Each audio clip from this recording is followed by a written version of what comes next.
Salut les passionnés, Noël approche et cette année j'ai décidé de faire des cadeaux faits maison pour tous mes proches. Donc je vais aujourd'hui vous montrer dans cette vidéo comment fabriquer des petites bougies parfumées. Donc, tout d'abord ce qu'il vous faudra, donc déjà de la cire à bougie, des mèches, des contenants ou des moules pour les bougies, un bain-marie, un pistolet à colle ou de la colle liquide classique, et une balance pour peser la cire et le parfum.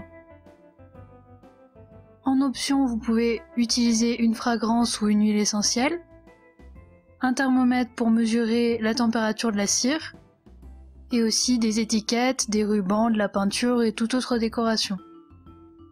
Donc tout d'abord, il y a deux types de bougies, les bougies coulées et les bougies moulées.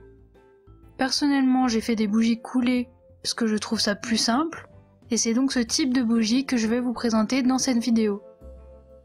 Le choix de la cire est important par rapport à la bougie que vous voulez faire. Il y a par exemple la paraffine qui est la plus utilisée dans le commerce, mais il y a aussi des cires végétales comme le colza ou le soja, ou encore des cires animales comme la cire d'abeille.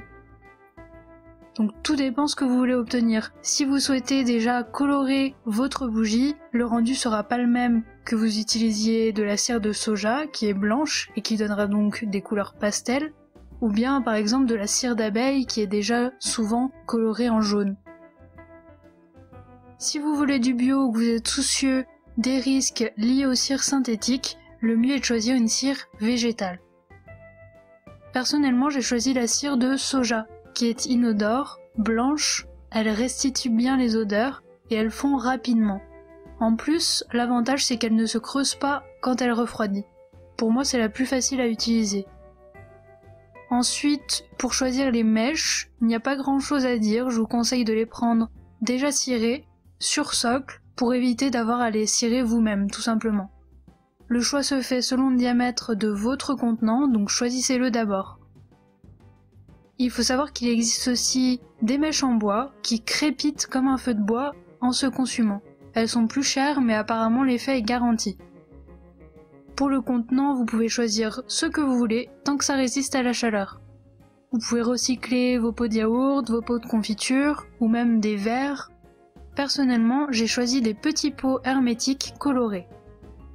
Pour faire fondre la cire, donc, il vous faudra un bain-marie. Je vous conseille pour ça de mettre la cire à fondre, soit dans un vieux bol, soit dans une vieille casserole, car même si la cire se nettoie bien, surtout la cire de soja, l'odeur peut être très tenace. Sinon, moi, quand j'en fais peu, j'ai acheté un petit bain-marie à chocolat et ça marche très bien.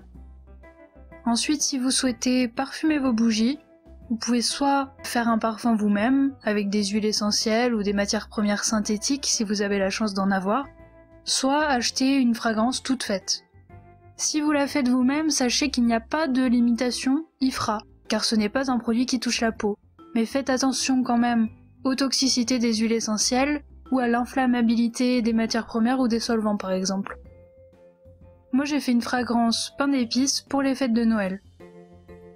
Donc voici donc les étapes à suivre. Donc première étape, peser la cire et la mettre à chauffer au bain-marie.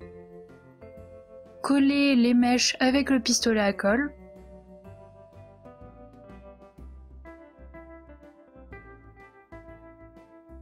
Une fois la cire complètement fondue, ajoutez la fragrance et bien mélanger. Attention, ne pas ajouter le parfum si la cire est trop chaude. Le mieux pour que le parfum ne se dégrade pas, c'est de le mettre à une température de 45-50 degrés maximum. Si vous n'avez pas de thermomètre, attendez quelques minutes avant de mettre le parfum hors du bain-marie.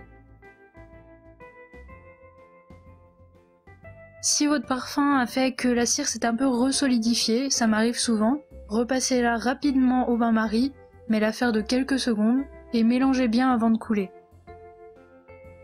Dernière étape pour avoir une mèche bien droite, c'est de la faire tenir avec des spatules, des baguettes, tout ce que vous avez sous la main, le temps que la cire refroidisse. Ensuite, coupez simplement la mèche, il faut laisser à peu près 5 mm, et vous pouvez utiliser votre bougie. Pour savoir combien il faut mettre de parfum dans votre cire, il faudra faire des essais. C'est incontournable parce que ça dépend de la cire utilisée et de la force de la fragrance. En général, on met entre 8 et 15% de parfum, Mais par exemple, pour mon pain d'épices, j'ai mis à 3% parce que la fragrance était trop puissante. Pour info, je vous mets les liens de ce que j'ai acheté dans la description, donc cire et mèche, ainsi que d'autres sites où vous pouvez vous fournir. Les prix sont plus ou moins les mêmes sur tous les sites, mais certains ont simplement plus de choix. Le site que j'ai choisi est très bien, la cire et les mèches sont de bonne qualité, j'ai même reçu une petite fragrance en cadeau. Voilà, j'espère que ce petit tuto vous a plu. Si oui, n'oubliez pas de mettre un petit pouce bleu. Si vous voulez d'autres tutos comme celui-là, n'hésitez pas à me le dire en commentaire et à très bientôt.